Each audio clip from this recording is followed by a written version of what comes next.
That is part of what we do as an organization, but primarily the idea of remembrance, not just for the Edmund Fitzgerald, but also for shipwrecks on the Great Lakes in general. You may be surprised. There are some statistics tell us 6,000 shipwrecks on the Great Lakes. Others tell us there's 10,000 shipwrecks on the Great Lakes, and somewhere in the range of 30,000 sailors that have lost their lives on the Great Lakes and working on these ships. And a small part of what we do at the organizational level is to search for and document these wrecks. And we've had some good luck in recent years finding shipwrecks. We've actually discovered 15 shipwrecks in the last 4 years, and they all have fascinating stories. But with that being said, there's one shipwreck that most people that come to Whitefish Point want to learn more about, and that's exactly the shipwreck that we're going to be talking about today. And it is the one that we remember. Those 29 crewmen primarily, each year on November the 10th, that's who we're remembering, and that's what this event is all about here today. I'd like to thank our Fitzgerald family members that are with us today. Of course, we have our event that's going to be taking place at 7 p.m. this evening. That is for those Fitzgerald family members, but we have a lot of them that are with us here today. So we'd like to welcome those of you that are with us for this daytime event. I'd like to also welcome Governor Whitmer and Senator DeMoose, who have helped us in so many ways. Both their offices, their staff, and what they do make it possible for a small nonprofit like the Shipwreck Society in a little, again, corner of the world that we have up here at Whitefish Point to do what we do. And much of what we do, again, is centered around remembering those shipwrecks and, most importantly, the sailors that have gone down in those wrecks. People come up here to learn about those other wrecks, but again, the Fitzgerald is the one that most people want to learn about. So with that, I would like to just say thank you again for everybody who's joined us. And I know talking to a lot of people today, we have a lot of different corners of the country represented here today. So we thank you for making the trip to come out and join us. Now, we have a little bit of a weather front moving our way at this point. So I'm gonna move things along, and I'm going to introduce Brother Jim Boynton for the invocation.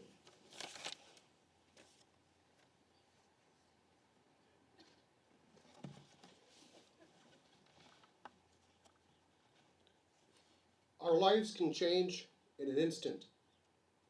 What is reality one day may be completely changed the next. Our own role can be that of casual observer, intimately connected to those affected, or the person directly impacted. 50 years ago, last night, my father took 8-year-old me to the breakwall in St. Ignace to experience the storm. Wearing my pajamas, we laughed each time the waves broke over the car. I went to bed, excited and entertained. The next morning at breakfast, Dad announced to our family the news from the radio that the Edmund Fitzgerald had been lost in the previous night's storm. I still remember the empty feeling inside. How do we respond to others' loss? What is our role? 15 years ago, I was working in Haiti when an earthquake shook the earth and killed upwards of 300,000. The number of people who came to help was incredibly inspiring. The number of disaster tourists who came just to gawk left me empty. A few years ago, I was driving back from St. Ignace to Detroit very early in the morning, in time to arrive for the school day. Just outside of Detroit, there was a traffic accident that caused a tremendous delay. I was annoyed, irritated, and upset that I would be late for class. Upon arrival to the school, I learned it was one of our own students who had died in the crash. I felt quite ashamed of my earlier reaction. Let us pray. Dear Lord, you mourned with us 50 years ago, and you mourn with us now. We ask that you accompany us today as a community formed to carry on their memory, and whenever possible, help fulfill the dreams and goals of the lives cut short, and offer comfort and solace to their loved ones left behind. We humbly thank you for the opportunity to be here together and ask for your blessing upon us and all those affected by their loss. Amen.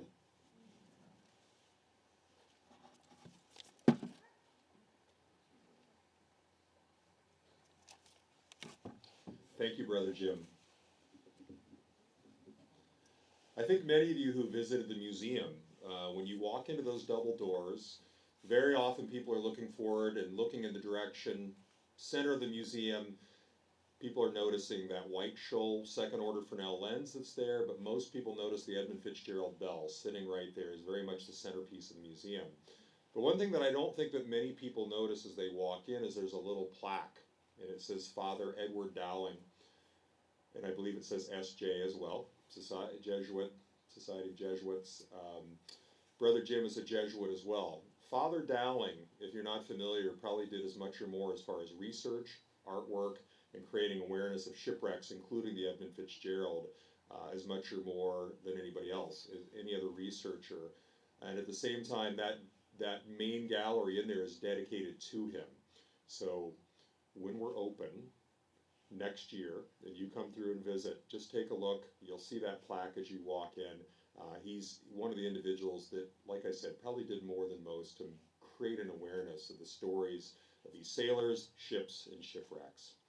So with that, I alluded to the idea that we're a relatively small nonprofit up here at the Shipwreck Society, and we do rely on help from people like Senator John DeMoose and Governor Gretchen Whitmer. And they both have statements that they're going to make, so I'd like to welcome Governor Whitmer first.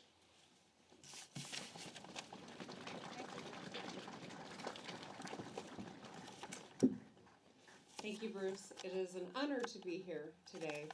My husband and I jumped at the opportunity when we were invited to come. It is great to be here at Whitefish Point to commemorate 50 years since the wreck of the Edmund Fitzgerald. I want to thank the Shipwreck Museum for hosting us and all the work that you do. I want to thank my good friend, Senator John DeMoose. And today I want to talk a minute about the wreck and what it means and how it brings Michiganders together. Do I need to push that? Okay. 50 years ago tonight, the mighty Edmund Fitzgerald. Okay, there we go. The mighty Edmund Fitzgerald and its 29 crew disappeared below Lake Superior's waves. They hailed from Iron River, Wisconsin, St. Joseph, Michigan, Clearwater, Florida. Some had served in the Navy or the Marines, fighting in World War II and the Korean War. And true to form for this Midwestern melting pot of a crew, many loved to hunt and fish. Maintenance man Joseph Mazes had 2 months off every winter that he used for two things: visiting family and ice fishing. They sailed under Captain Ernest McSorley, a courageous, skilled leader who was on his last voyage before retirement.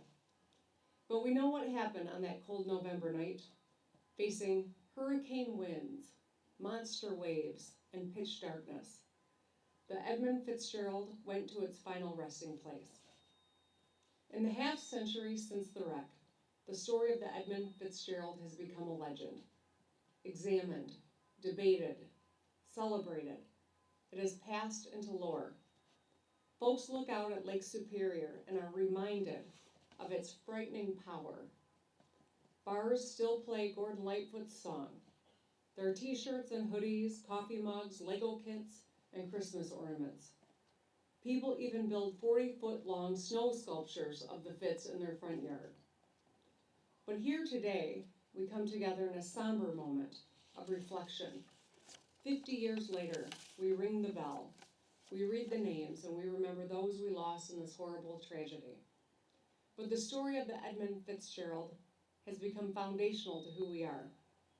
After the wreck, countless people and communities came together to locate the sunken ship, to pick up the pieces, and to rally around the families of those we lost.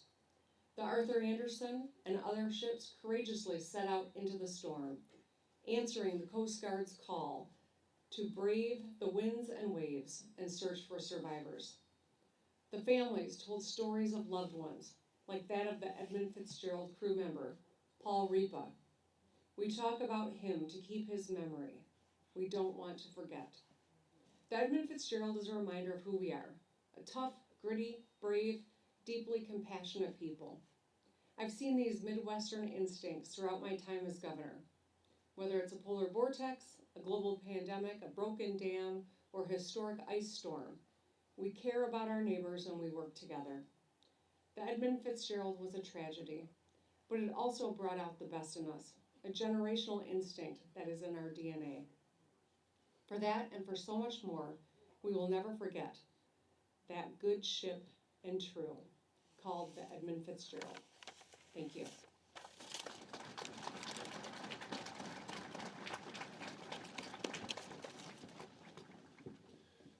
Thank you, Governor Whitmer. And I'm glad you then mentioned Paul Ripa, because we have a pretty good percentage of the Ripa family with us here today. I know a few couldn't make it, I think, but we've got a good representation, so thank you for that. Now, Senator John DeMoose. Senator DeMoose has joined us for how many years in a row now, I think? 4 or 5, I think, maybe more, but we appreciate your coming back each year. We appreciate your support. So let's give a round of applause for Senator DeMoose. Thank you, Bruce, and thank you to this great society and for pausing to remember this, and thank you to Governor Whitmer. I remember that when we first talked about this, you didn't even miss a beat. You said, yes, I'll be there, and I think everybody here really appreciates that. I know I do. Several days ago, the Michigan Senate passed a resolution officially declaring today, November 10th, 2025, Edmund Fitzgerald Day. It's my honor to, in a moment, present that resolution here on these northern shores in memory of the haunting tragedy that unfolded on Lake Superior just a few miles from where we stand 50 years ago tonight. The Great Lakes have always been a paradox, vast and breathtaking in their beauty, yet capable of unleashing a raw, untamable power that humbles every soul that ventures upon them. They are the inland seas of North America, majestic, merciless, and eternal. And the stories of the more than 30,000 men, women, and children who have perished in their depths have become the stuff of legend. But none have captured the world's imagination quite like the sinking of the Edmund Fitzgerald. In those final violent hours, as the gales of November roared, 29 men fought for their lives against an unforgiving sea. And when the storm fell silent, the lake kept its secret, because today, no one can say with certainty what brought down that ship. But all those who live near these waters understand what it means to look out at their shifting gray surface and feel both wonder and fear. Anyone who has, like me, stood along these shores and watched the great freighters pass understands the sheer power of what they are seeing. Massive steel vessels, some 1,000 feet long, built by human hands, carry the materials that literally built our civilization. Anyone who has visited the Sioux Locks, just about 40 miles downstream from here, where the Edmund Fitzgerald was headed that night, anyone who has stood there and pondered the history of the ships that have traversed them, knows that the materials transported by these vessels through these very waters built the greatest industries the world has ever seen and accomplished incredible things in history, not the least of which was hauling the iron ore that became the airplanes, tanks, and jeeps that literally defeated Adolf Hitler and won World War II by turning Michigan into the arsenal of democracy. And yet, with every load carried, every crossing made, there's always risk, because as they mentioned in that great song, the lake never gives up her dead. Today marks the 50th anniversary of the Edmund Fitzgerald's foundering amidst the brutal gales of November. I cannot imagine the power of Lake Superior or the horror of that scene that could have brought down such an enormous vessel on that day. And as we gather in remembrance, we honor those 29 sailors, their families who suffered so much, many of whom are with us today, and in fact all of those souls who have met their end on the Great Lakes over the centuries. Each one gave their lives in service to something greater than themselves: commerce, exploration, discovery, and the relentless pursuit of progress. And as we present this resolution to the Great Lakes Shipwreck Museum, let it be more than just words on paper. Let it be a solemn promise that we will never forget the price paid by those who dared to challenge the inland seas, and that every November 10th, as the winds rise against Lake Superior, let us fix our eyes on those waves and honor them anew. So Bruce, on behalf of the state of Michigan, I want to present this to you, officially naming today the Edmund Fitzgerald Day. Thank you very much.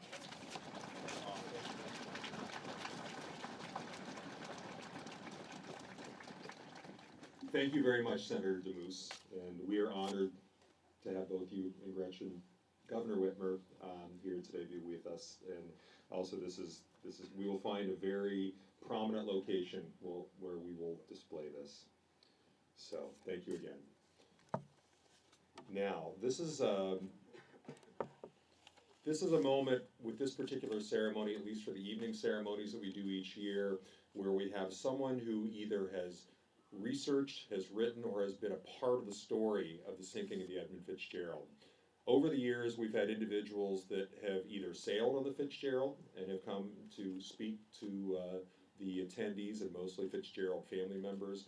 But we've also had other individuals who were part of what I would consider some of the hidden stories surrounding this overall story that makes up the story of the Edmund Fitzgerald. Many of you are probably aware, especially if you're coming to an event like this, you're aware of the story of the Wood Rush, the Coast Guard cutter that crossed Lake Superior to try to get to the last known location of the Fitzgerald, literally going out into that storm that very night and crossing the entire length of Lake Superior in the process. We have at least one of the crew members with us here today, and we've had other members of that crew as well that have come over the years. Those are the kinds of stories that we like to share when we do events like this. But we have a series of speakers that are coming in today. The first one I consider a good friend, John U. Bacon. John has written what I consider to be the absolute best of the new generation of books that are coming out. I think there's 8 of them that have been released this year about the Fitzgerald. I think we had about 30 that we had kept track of prior to that. A lot of books, tells you about the interest in this story. But John's, I think, is the best. And what John's does is it tells us more of these human stories. It brings the stories of the men onto paper and shares those stories. John is connected with a lot of the Fitzgerald surviving family members in the process, and to keep that memory alive of those crewmen. It's not just about the ship. It's not just about those technical aspects, although I think there's a lot of us that find those things to be interesting. But the stories of the men, I think that's what really brings the history and the whole story of the Fitzgerald in general to life. So, John is going to be speaking a little bit to the context of the Edmund Fitzgerald in its time. And so let's give John U. Bacon a big round of applause.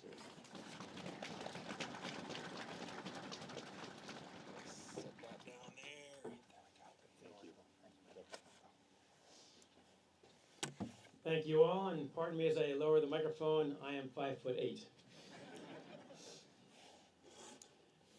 Also, thank you all for being here. The crowd often thanks the speakers for being here. I'm going to be here whether you show up or not. And in this case, I parked way in the back, and it's fully a mile of cars. That's about 1,000 cars between here and there. That means about 2,000 or 3,000 people are probably here today. You are making one of the strongest statements you could possibly make about the Edmund Fitzgerald and your devotion to it, and the men on the board, of course. So let me further say, as a native Michigander, you people are not made of candy. When it's too hard for everyone else, it's just right for us. Don't forget that. So the Fitzgerald, of course, is well known, I'm sure, by everyone here. I'll keep that part brief. But it is worth saying that when Edmund Fitzgerald ordered this ship to be built, he had one main edict that it'd be the finest ship the Great Lakes had ever seen, and in fact it was. It was the longest, it was one of the fastest, it had the most cargo, it set every record on the Great Lakes repeatedly. It was a champion heavyweight, it was a sprinter, it was a workhorse. It truly was the greatest ship on the Great Lakes. But through this book, I want to tell a bigger story, as Bruce had alluded, about shipping in general, about the Great Lakes in particular, of course, and all that means. I was surprised to learn in my research, for example, that when you talk to experienced sailors, and by that I mean the freighters, not the guys with the sailboats, of course, The guys who are on these freighters, on the Great Lakes, and on the Atlantic. Everyone told me consistently and repeatedly, the Great Lakes are more dangerous than the Atlantic Ocean, and as John Hayes told me, and it's not even close. And when the salty captains get on the Great Lakes, they laugh at first until the first storm, and then they shut up and find safe harbor. So that impressed me. Of course, the power of the region also impressed me, and I grew up in Michigan, as I said, but even I was struck to learn that from 1945 to 1975, this area right here was Silicon Valley before Silicon Valley, and it was actually more impressive than that. Silicon Valley has competition from Seattle, from Austin, Texas, from the Chinese. There was no competition whatsoever for Silicon Valley here in the state of Michigan during that time. I can prove that several ways. In 1960, in the census, the five of the 7 most populous states were all attached to the Great Lakes. New York, Pennsylvania, Ohio, Illinois, and Michigan, of course. Indiana, Wisconsin, and Minnesota were not far behind. The only 2 others on that list were California and Texas. And how about this fun fact? In 1960, a Great Lakes town that was bigger than Jacksonville, Tampa, Miami, Nashville, Tennessee, and San Jose, California, Toledo, Ohio. How about that? The Glass City, of course, produced the windshields for the car makers in the Big 3. 37 of the top 100 companies in the United States all revolved around Detroit. It was that powerful. Shipping, therefore, was essential to all of it. This was the circulatory system of the beating heart that was Detroit. How important was it? Shipping is 3 times more efficient than trains. It is 6 times more efficient than trucks.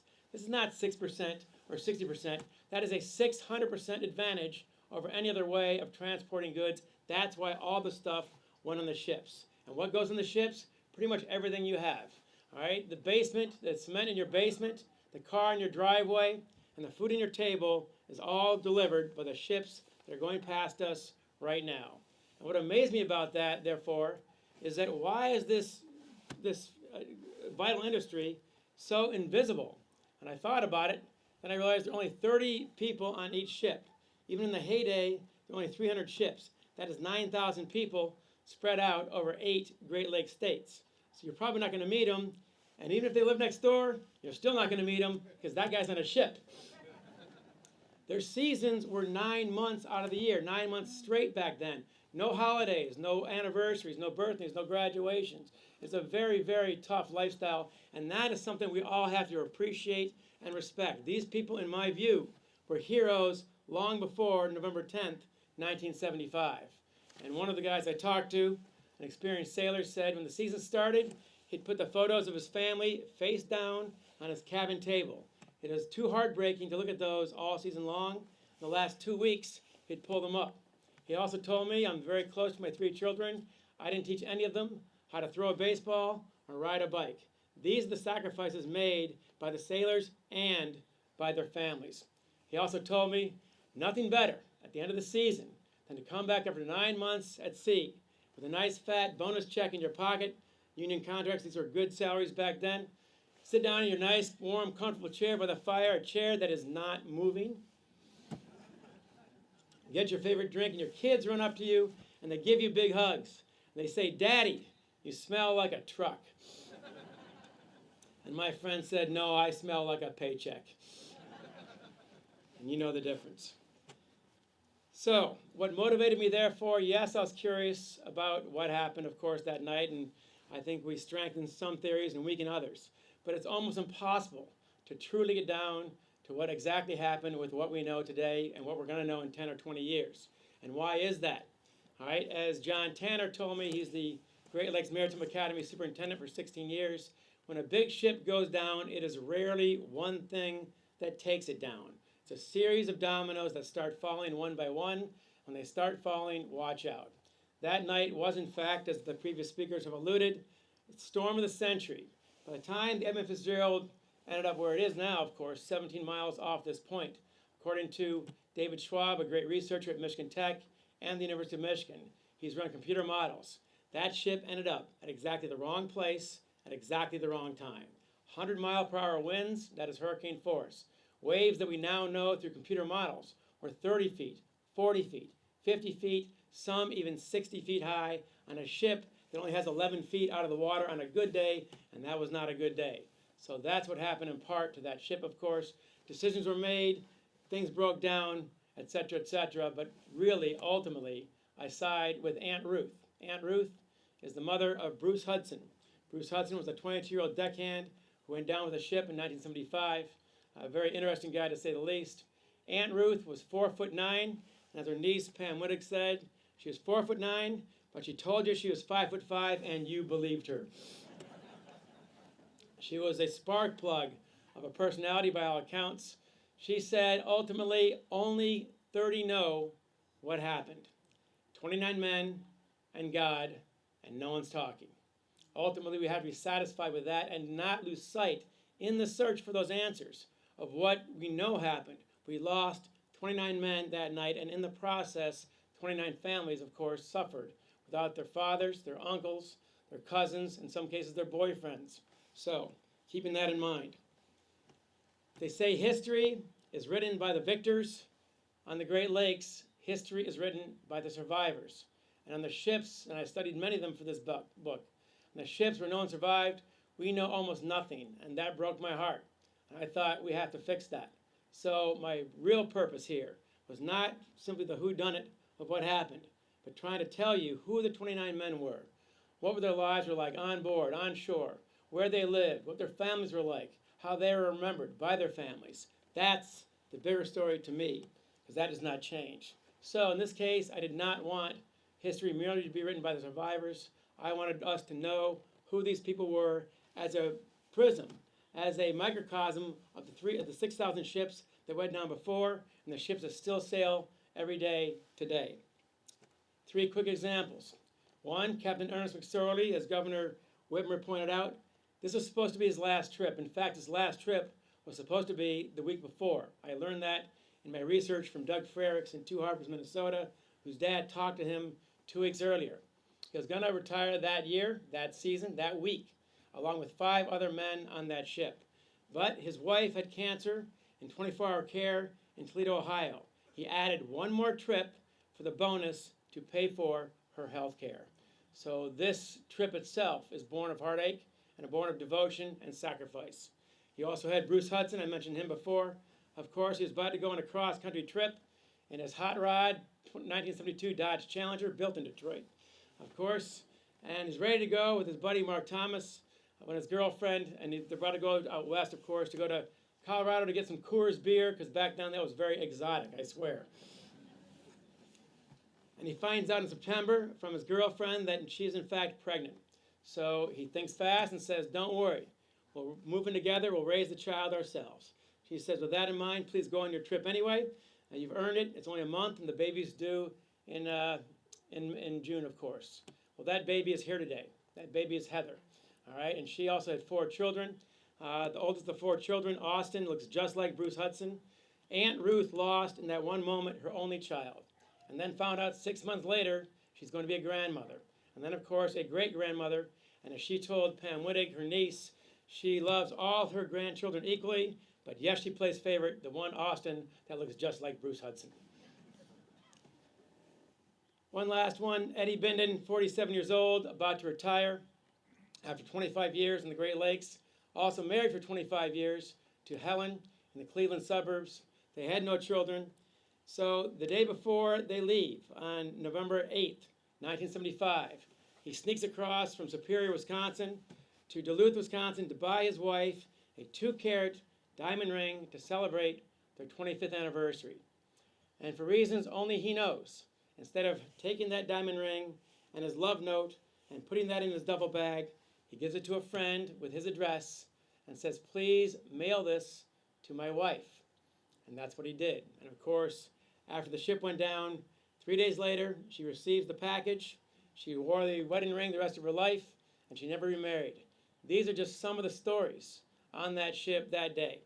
Let's keep that in mind. So, they also say that we are truly not gone until the last person who remembered us, who cared about us, who loved us, is gone.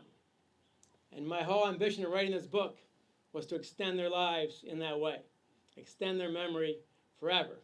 And then you showed up today.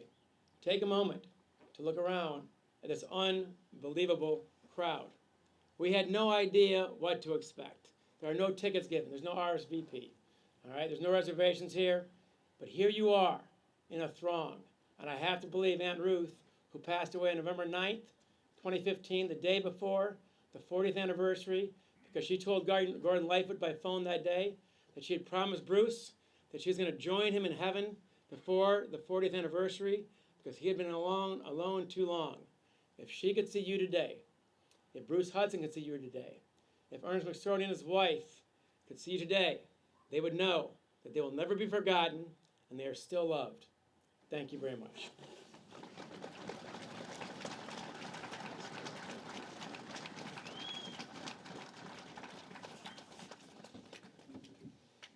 Thank you, John.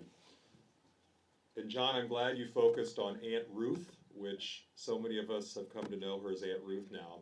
You did say she was 4'9". Pam, that's right, correct? 4'9". I have to share a very, very brief story about Aunt Ruth that Pam and I talked about the other night. We worked pretty hard within a few years of my starting in this job to gather photographs of every single crewman that was on the Edmund Fitzgerald the night it sank. And that was, you might be surprised at how challenging that really was to try to gather all those photographs. And we were very proud of this when we had all those photographs in a scrolling video that people could see as they walked through the museum. You could see those faces. It was more than just the names that were on a list that we had inside the gallery. But the year that Aunt Ruth came and we had made a change, we had actually added James Pratt. We hadn't had his picture before, we added his, but something had happened to the video. Pam was sitting with Ruth, and Pam approached me with a very serious look, and again, Pam is Bruce Hudson's cousin, with a very serious look on her face. And what had happened is somehow when we had updated this video, somehow Bruce Hudson's photograph was not showing anymore in this, and that was the year that Aunt Ruth showed up. And as John said, she's 4'9".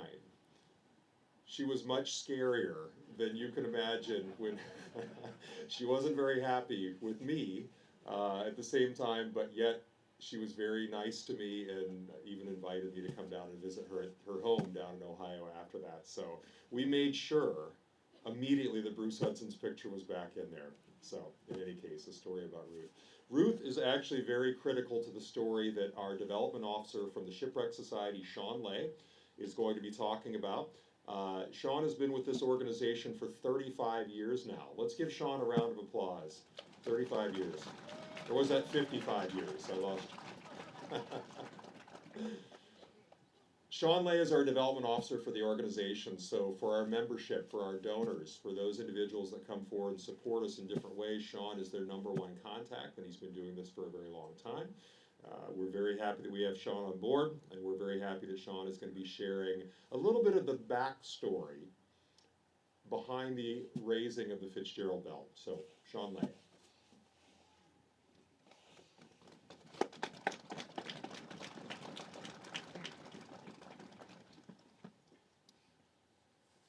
To be specific, during time, go back to the early 1980s, when Michigan Council for Arts and Cultural Affairs, as it was called then, invited us arts administrators to meet your freshman legislators, one of whom was Senator Gagliardi, sitting right there. He's the one who introduced me to the Shipwreck Society. Thank you, Jack. So, by 1995, there had been no less than 6 expeditions to the wreck site. This evoked a variety of feelings from the families of those who had been lost, as in addition to legitimate underwater science entities, there were also some insensitive people who sought to commercialize the legend. At the time, the only regular gathering for the ship was held at the Mariners Church in Detroit. For the years immediately following the loss, the service was part of their annual church service. Reverend Ingalls was very careful to avoid attracting an inordinate amount of attention to the families. However, around 1990, Florence Benson, who was the mother of Thomas Benson, an oiler on the Fitzgerald, found herself harassed by a certain young entrepreneur to the point of great unpleasant irritation. Obviously, a problem was developing. Many of us remember Florence very well. Scientific expeditions to the wreck continued in 1994 with their primary focus to explore environmental issues in Lake Superior. However, the Florida-based Harbor Branch Oceanographic Institute, conducting one of these scientific studies, approached the Shipwreck Society that year, and we agreed to participate in an expedition to the wreck. This involved their vessel Edwin Link and a submersible named Clelia, named after one of the scientist's late daughters. But questionable expeditions by other less respectful explorers continued, and in one case even reported finding a body. Cheryl Osmond, whom many of us knew, had had enough. She and Ruth attended a meeting at the Mariners Church on November 6, 1994. Gradually, interest among the family members grew, and in January of 1995, the Shipwreck Society was approached by these extraordinary ladies of impeccable integrity and character to see if the ship's bell could be recovered as a lasting memorial. None of us then had any idea how much work would be involved in doing something like this. But Cheryl and Ruth had a vision, and they put all their effort into it, very actively contacting as many Fitzgerald family members as they could. They sent out letters, a questionnaire, and made innumerable telephone calls. Responses were received from 89 family members. Only 7 family members could not be located. And an unrelated person even filed a lawsuit to prevent the recovery of the bell. But the suit was dismissed as there was not a single family member among the plaintiffs. It was Ruth, motivated by her love for her son Bruce Hudson, who began to keep pushing for the bell recovery expedition. Any attempt to describe what was involved in securing permission from the Canadian government, from the owners of the wreck, and even the White House would be a gross understatement. Of course, coupled with that, how were we supposed to pay for it? Fortunately, to assist, came along Emery Christoph of the National Geographic Society and a man named G.W. Gwalchmai of the Canadian Navy. The Canadian Navy lent this expedition the full use of HMCS Cormorant with its 2 submersibles called the SDL-1 and Pisces 4 for as long as it took. The Cormorant was free. The time lent by the family members and the board of directors of the Shipwreck Society was free. But the nude suit that was created by can dive owner Phil Newton, you can see it in the museum, and the expenses of Purvis Marine of Sault Ste. Marie, Ontario were not free. To assist in paying for this and other expedition expenses, the Shipwreck Society took out loans and commissioned Petoskey artist David Conklin to create the famous oil paintings Passage in Moonlight and Every Man Knew, to be sold, which over time has proven most effective. Preparation for the bell recovery took a few days, with the bell recovery itself taking place on July 4th, 1995. Family members attending watched from David Dahlquist's 80-foot yacht, Northlander. The Shipwreck Society members, nude suit crew, and others were aboard the big tugboat Anglian Lady, watching diver Bruce Fuoco, in the nude suit, make the final cutting torch move that released the belfry from the pilot house. The dramatic moment of the bell breaching the surface has of course been captured forever, courtesy Al Kamuda, who worked for the Detroit Free Press in a very famous photograph. More than one family member has expressed that when the moment the bell arose into the fresh air on that glorious afternoon, a great feeling of peaceful closure came over them. And our shipwreck crew felt the same in terms of a goal accomplished, the knowledge we had helped the families, and this action would serve countless people in the future, as well as having changed our own lives forever.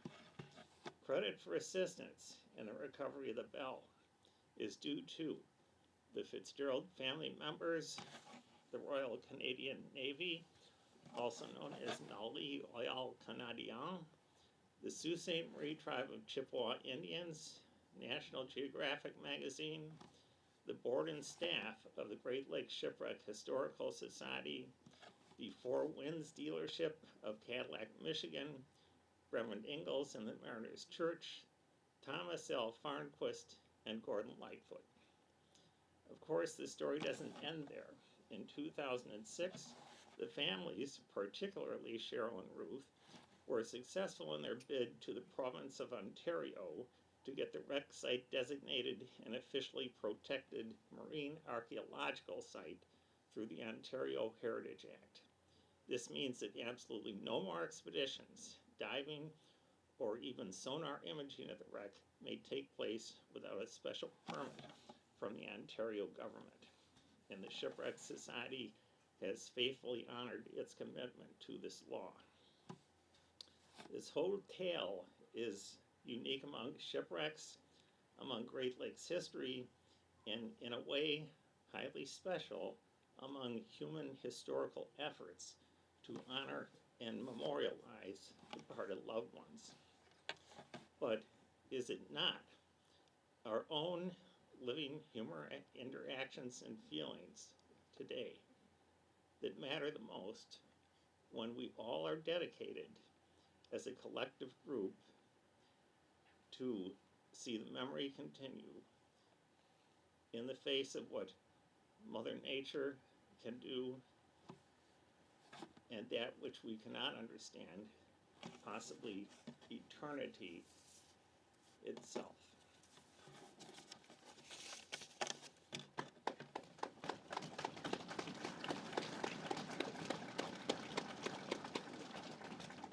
Thank you, Sean. Nicely done.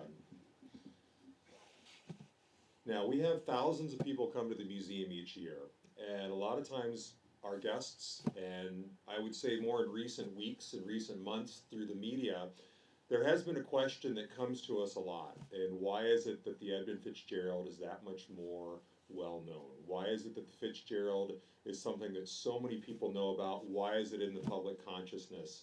I think most of us here probably know the answer to that question, correct? Why do we all know about the Fitzgerald? Gordon Lightfoot. I would like to think it's mostly our efforts at the Shipwreck Museum, but that's not the correct answer. Gordon Lightfoot is truly the reason that people know about this shipwreck. If you think of all those thousands of other shipwrecks that are out in the lakes, and some of them not so long ago, think of the Daniel J. Morrell, 1966, Northern Lake Huron. Think of the Carl D. Bradley, 1958, November 1958, Northern Lake Michigan. Those are shipwreck stories that are astounding. They are unbelievable. We know more about those shipwrecks because there were actually survivors from those shipwrecks, but there is a difference. A Canadian folk singer did not write a song about those other shipwrecks, but that Canadian folk singer Gordon Lightfoot did write the song, and that is why we know so much about it. Now, I would like to introduce Mike Fornes of the Gordon Lightfoot Tribute. Mike Fornes was what I always like to say when Gordon Lightfoot was still with us. He was the Gordon Lightfoot approved Gordon Lightfoot Tribute Band leader. So, and actually there was one time at a Fitzgerald ceremony where a person came up and asked him for his autograph, thinking that he was Gordon Lightfoot. So let's give Mike a big round of applause. Thank you for being here, Mike.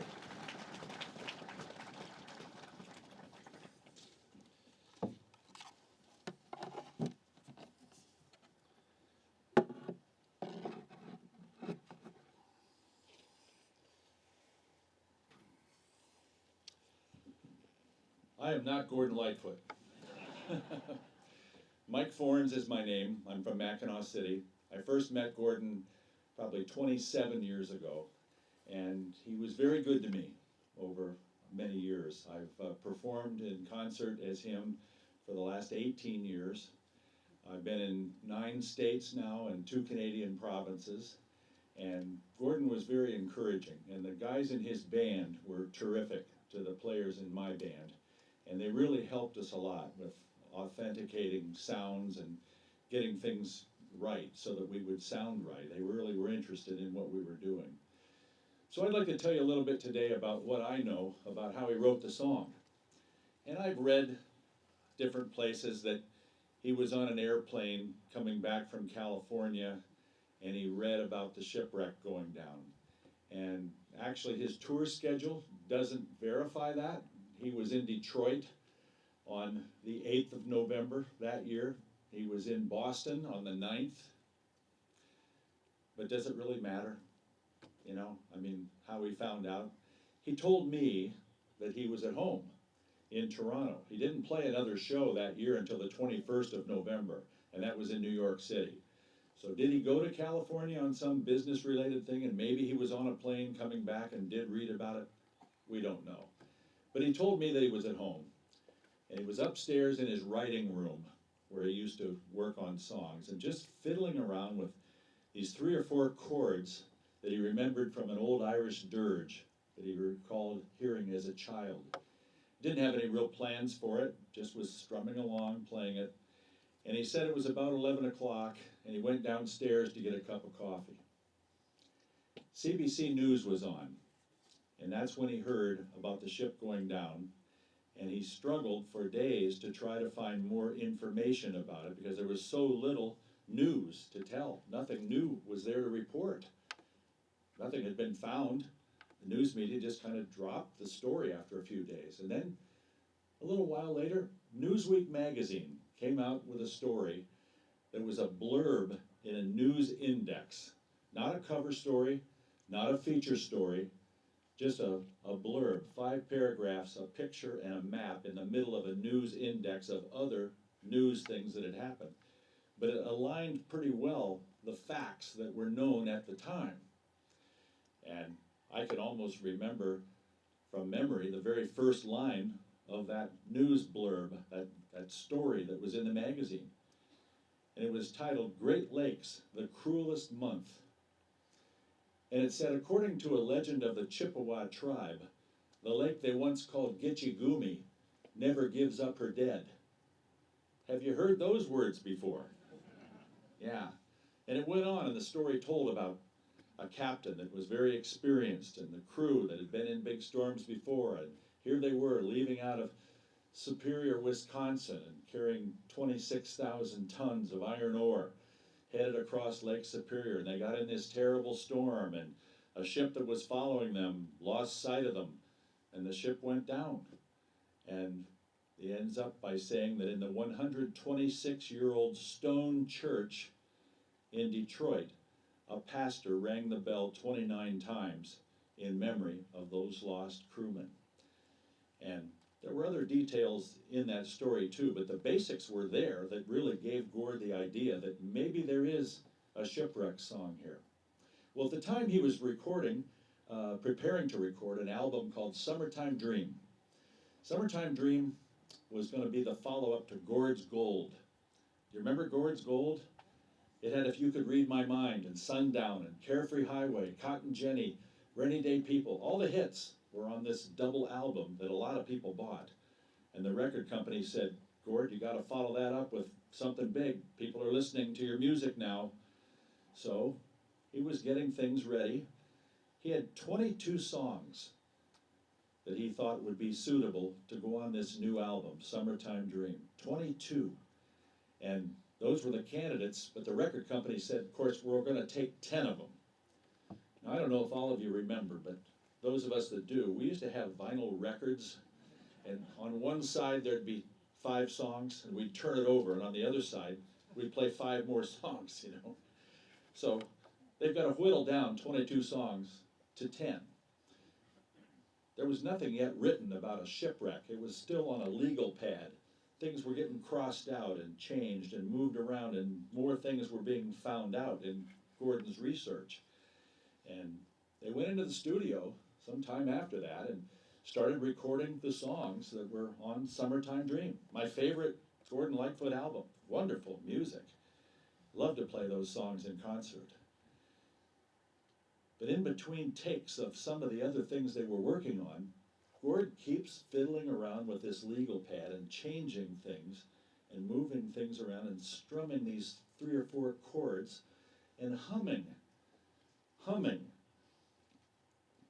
Terry Clements, the late Terry Clements, wonderful lead guitar player, who was born in Detroit, by the way, told me that he finally just said, "What is that? What are you doing?" And Gord said, "Well, it's this Shipwreck song that I'm working on." "What Shipwreck?"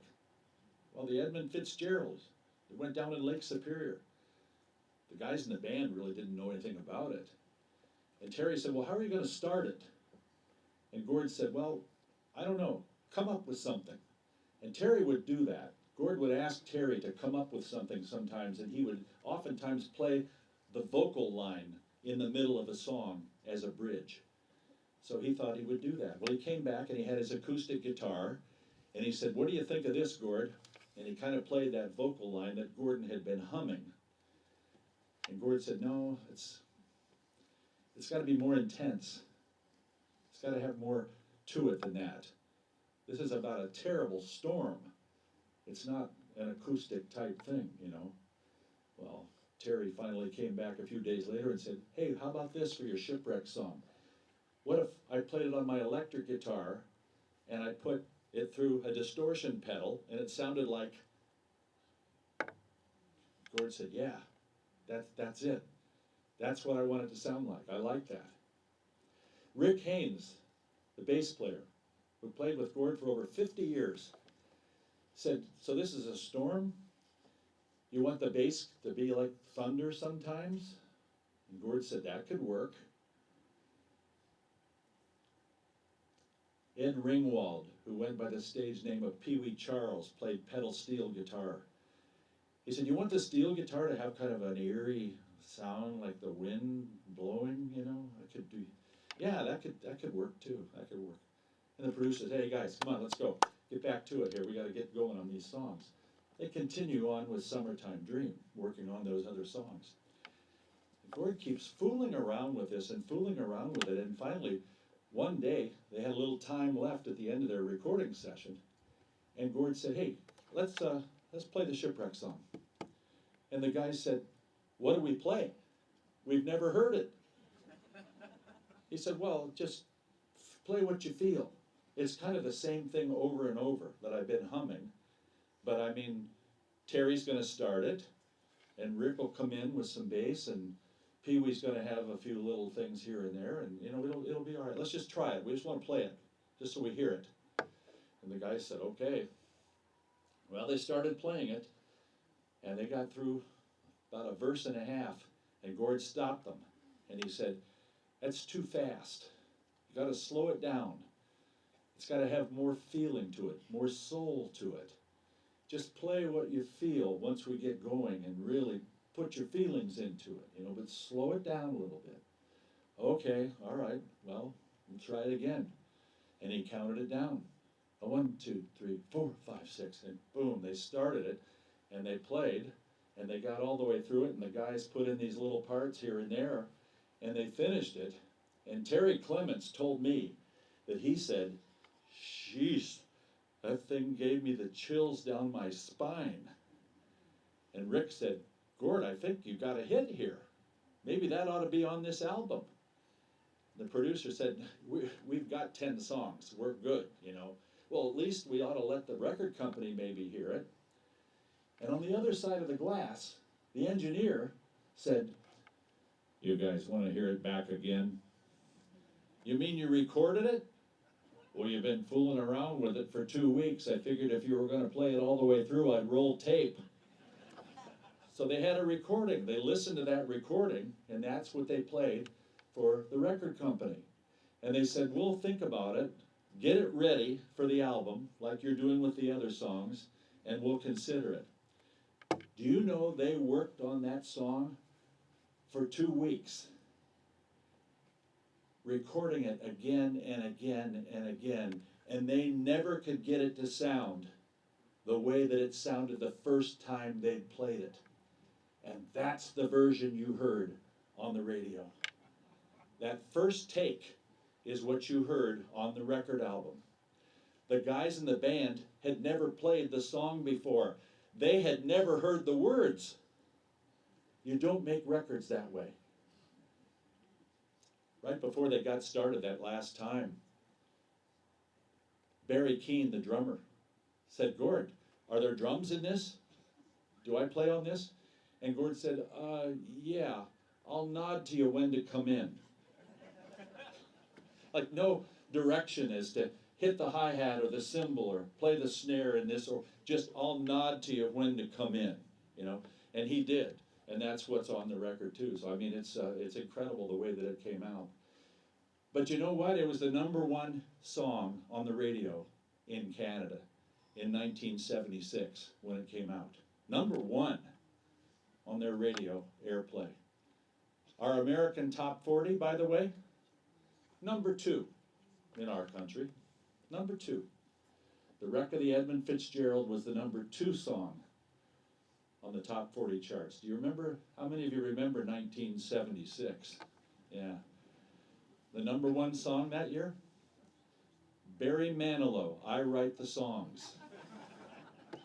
That's the one that was on the top 40 charts. Then there was the Hot 100, where you had a bigger variety and a little more rock and roll, and the Wreck of the Edmund Fitzgerald was #2 on that one. #1 on the Hot 100, Rod Stewart, Tonight's the Night. Sometimes it works out that way. So we hear the song now and we think about it, and it's incredible how it was recorded. It's incredible the feeling that it still gives us. The radio stations play it at this time of year, and sometimes people say, "Oh, I don't want to hear that anymore, you know, it's so long." You know, 6 minutes long. Back then, radio stations didn't play 6-minute songs. Everything was 2.5 to 3.5 minutes. But they played that one, and they still do today. And every time we hear it, are you like Terry Clements? Does it give you a chill down your spine? It always does me, and I never get tired of playing it. And I hope that you enjoy hearing it today. Thanks very much.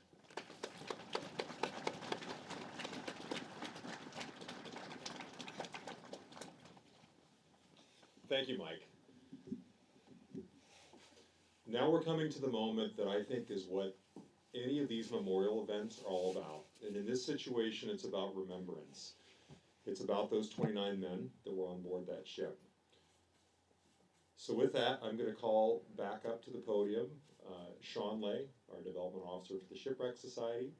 We have an Edmund Fitzgerald bell here that we will be ringing 29 times, actually 30 times. We will ring a 30th time for all sailors on the lost on the Great Lakes. Sean.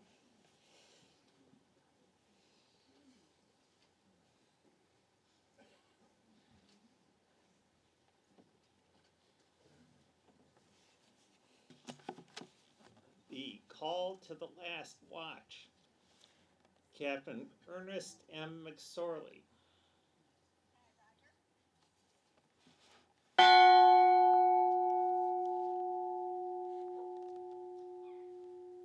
John H. McCarthy.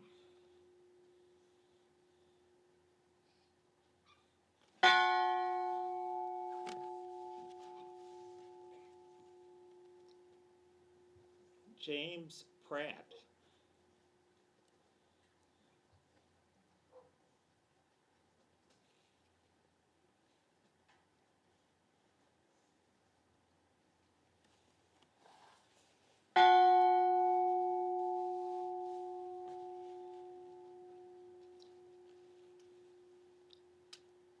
Michael Armagost.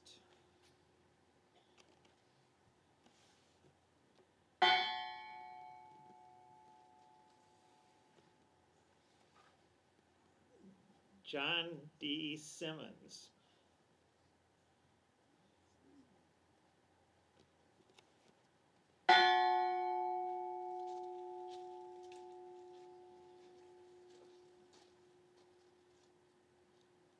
Eugene W. O'Brien.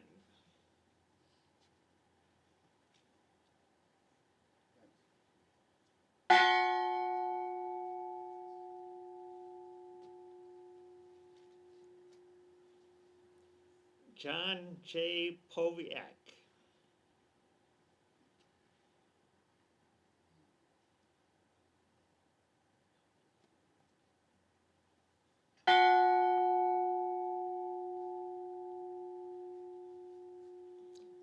Thomas D. Borgeson.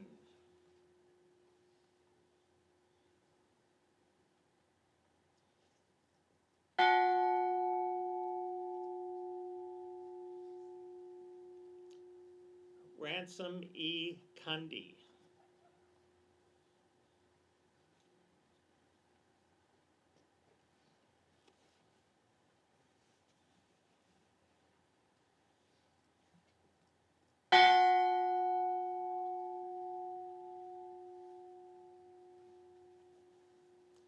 William J. Spangler.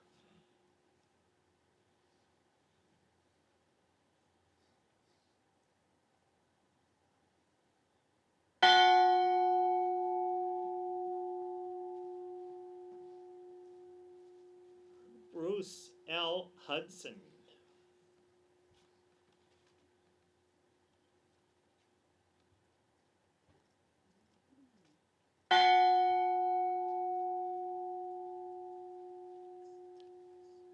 David E. Weiss.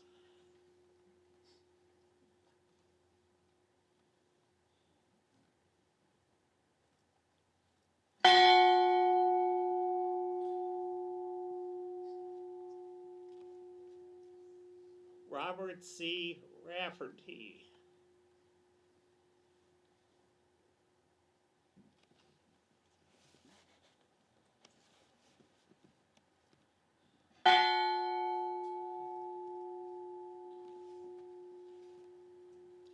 Alan G. Coleman.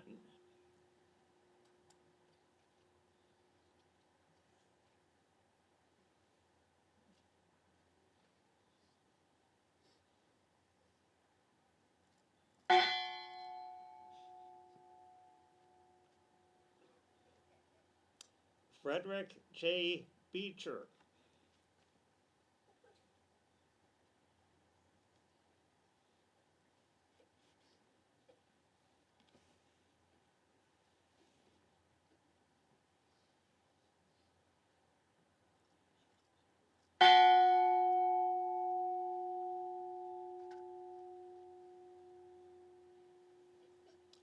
Nolan F. Church.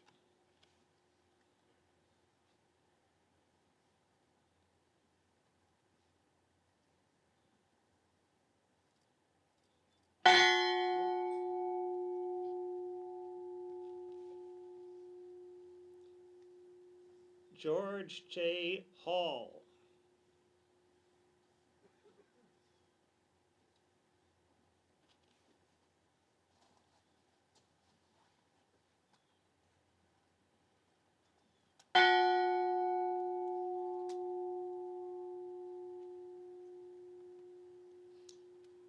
Edward F.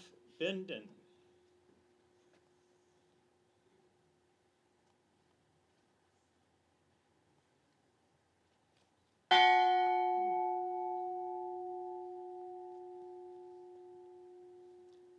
Thomas E. Edwards.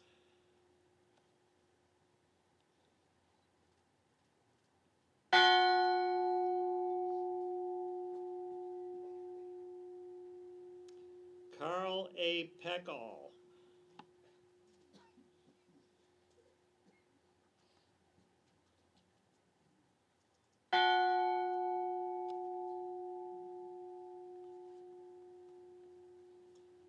Mark A. Thomas.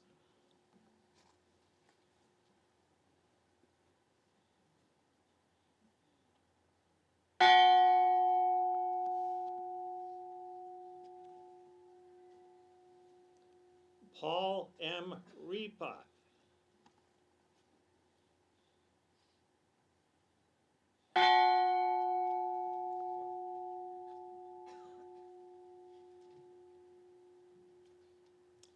Russell G. Haskell.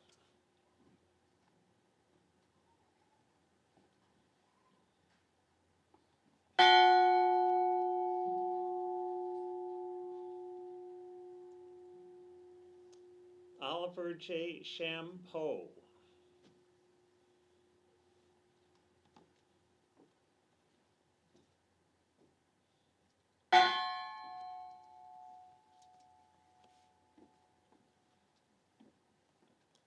Blaine H. Wilhelm.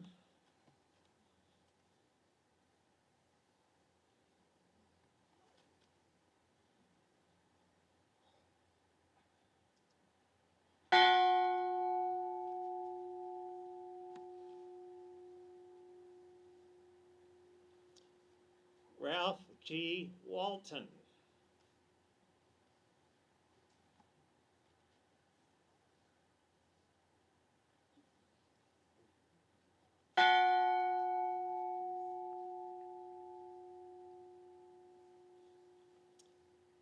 Thomas Benson.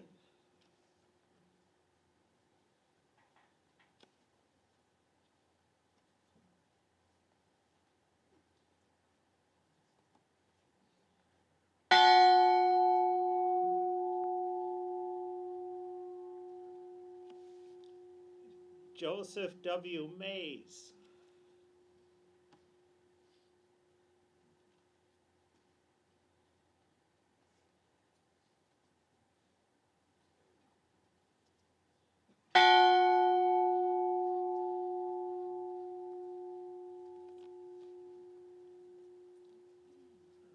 Gordon F. McClellan.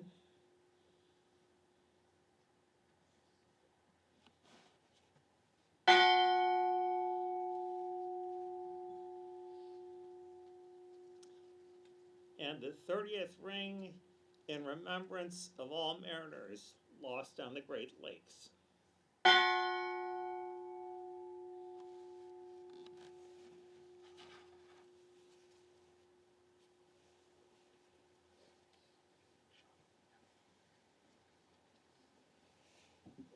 Thank you, Sean.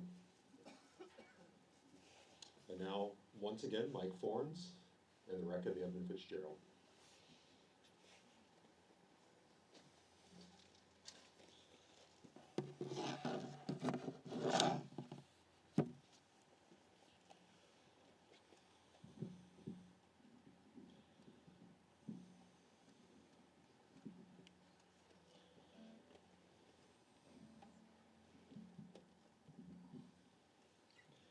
It's my honor to play this song for the men who died, for the families who are present, and for Gordon Lightfoot, who wrote this song. I need to tell you that I did find out that Gord did make it to the pearly gates. And when he got there, St. Peter was waiting for him at the podium. He said, "Come on in, Gordon.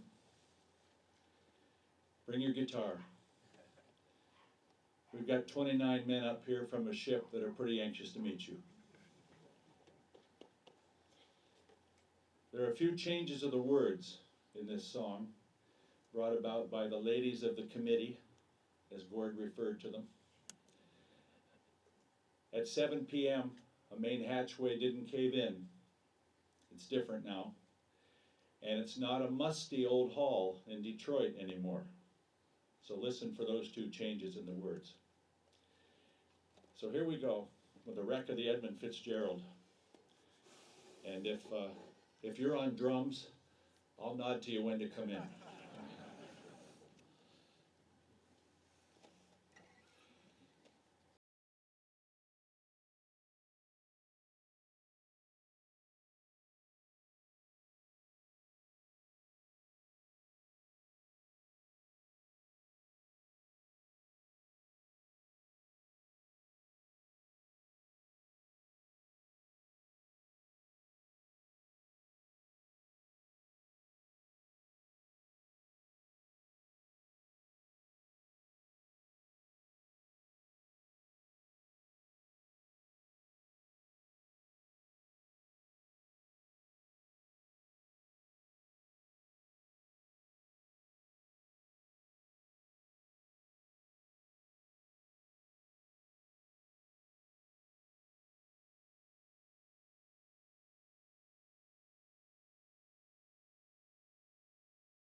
breakfast had to wait when the gales of November came slashing. When afternoon came, it was freezing rain in the face of a hurricane west wind.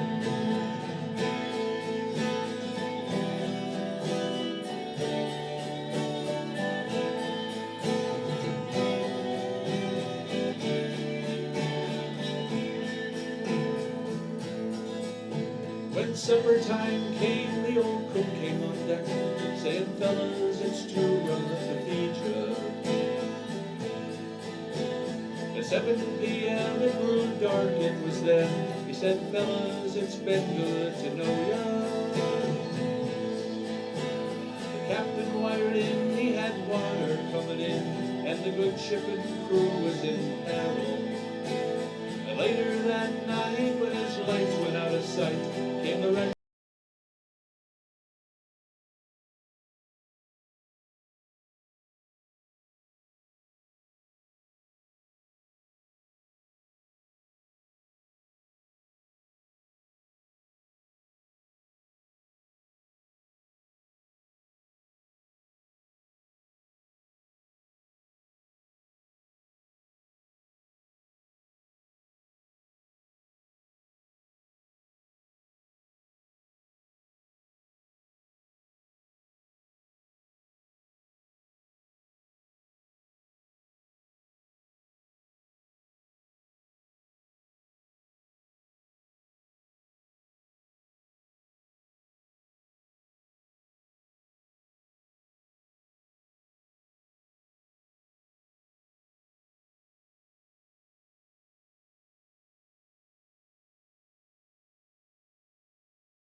Thank you, Mike, very much. And did you notice the sun started to come out there for a second? Isn't that nice?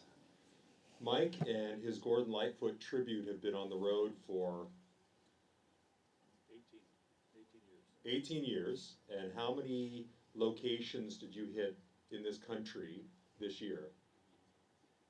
2 Canadian provinces. Two. Four of the 9 states that we've been hit 2 Canadian provinces and how many states? 4 of the 9 that we've been to. I thought you said 49 for a second, but four of the 9. They've been traveling a lot, and we're very fortunate to have him with us, and they'll be playing tonight as well. And we're very fortunate to have you all as well. Thank you so much, everybody, for joining us here today. Governor Whitmer again, Senator DeMoose, Senator Gagliardi, thank you all so much for being here. I'd also like to just, let's have a round of applause for any veterans that are with us here today.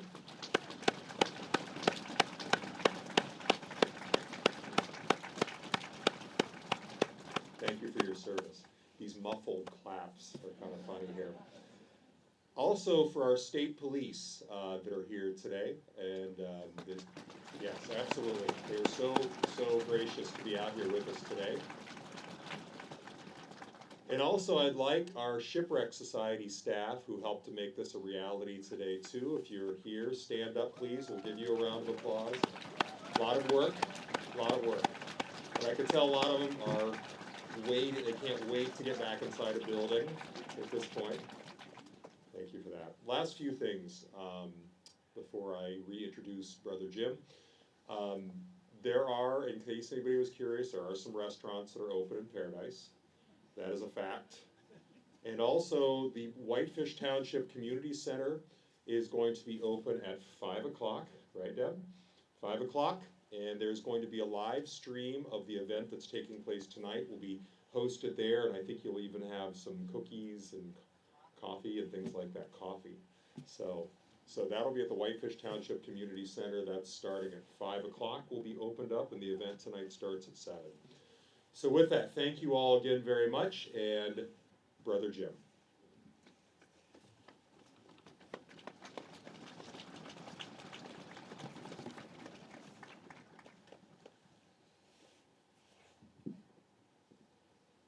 In the early 1980s, my friends and I were swimming at the St. Ignace Marina when a beautiful wooden sailboat docked next to us.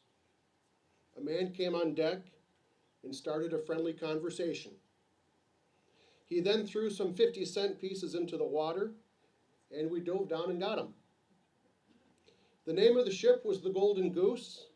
The man was Gordon Lightfoot. Here's the 50-cent piece. It's how I remember. Let us pray. Lord, help us to remember the events and the people we have just commemorated. Help us to be a community of comfort and hope to all people, and give us the grace to respond to each situation in a manner most fitting of our best selves. Amen.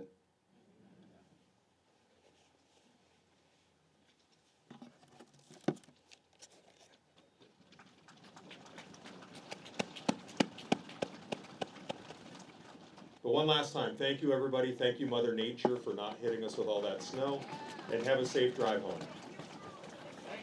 Thank you. Thank you. Thank you.